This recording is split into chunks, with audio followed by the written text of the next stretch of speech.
direttamente dal territorio e quest'oggi ritorniamo a Bigolino. Bigo e Bigolina è il nome di questa manifestazione e abbiamo il piacere di avere i nostri microfoni vicepresidente e presidente della Proloco, rispettivamente Roberto Rebellato e Alessandro Fandin. Iniziamo con Roberto, ben ritrovati a tutti e due. Una festa che inizia dopo varie interruzioni causa Covid, causa vari eventi, però si riparte a grande dietro di noi una grandissima folla in fila per mangiare queste 8 varietà. Sì, grazie anzitutto a tutti quanti.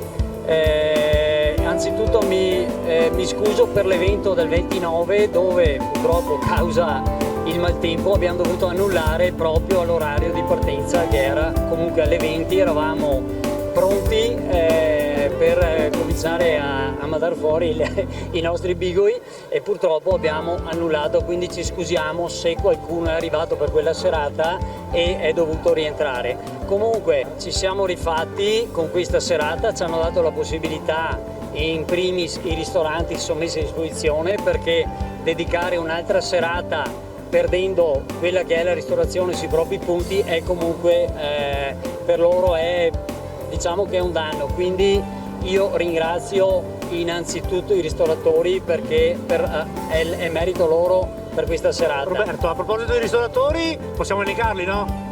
Possiamo elencarli, spero di riuscire a farlo di tutti, quindi abbiamo i nostri storici che sono Casa Caldart, Beppi Boretta e Cartizze, abbiamo i nostri alpini con la Proloco e l'Agriturismo alle Mesine. Abbiamo 4 nuovi quest'anno e quindi abbiamo Livio della Pergola, abbiamo Maiga Mariec, il ristorante al Castellet sempre di Pianezze e me ne manca uno, il 2 di Coppe, il ristorante nuovo di Valdobbiadene, quindi un ringraziamento anche a loro che si sono messi a disposizione per noi. Ringraziamenti doveruti e doverosi verso tutti i volontari perché senza i volontari queste feste non si fanno.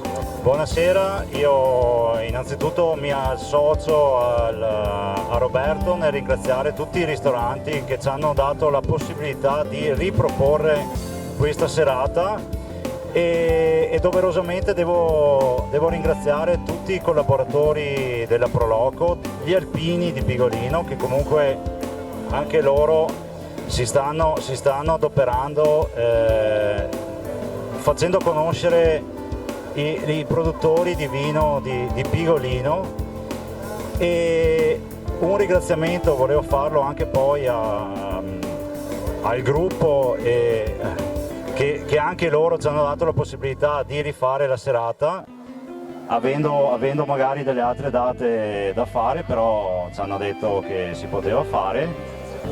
L'amministrazione comunale che come sempre ci dà una grossa mano nel poter realizzare queste manifestazioni e ovviamente un ringraziamento va anche a tutta la gente che partecipa. E dal vedere il numero delle persone si sta battendo qualsiasi record immaginabile. Potrebbe essere. Un ringraziamento va anche all'antincendio boschivo di Valdobbiadene che ci sta dando una mano per quanto riguarda la sicurezza. E che dire, speriamo che pian piano si riesca a rientrare nella normalità e che si possano fare più spesso queste manifestazioni. E sicuramente se queste sono le partenze sarà un grande... Credo che sia una bella speranza per il futuro. Insomma. Esatto, noi adesso vi ringraziamo anche noi, diamo appuntamento ai telespettatori ai prossimi eventi della Proloco di Bigolino. So che siete molto impegnati, ma sicuramente un giro tra i vari ristoratori lo faremo tutti insieme. Chiaro, certo, grazie.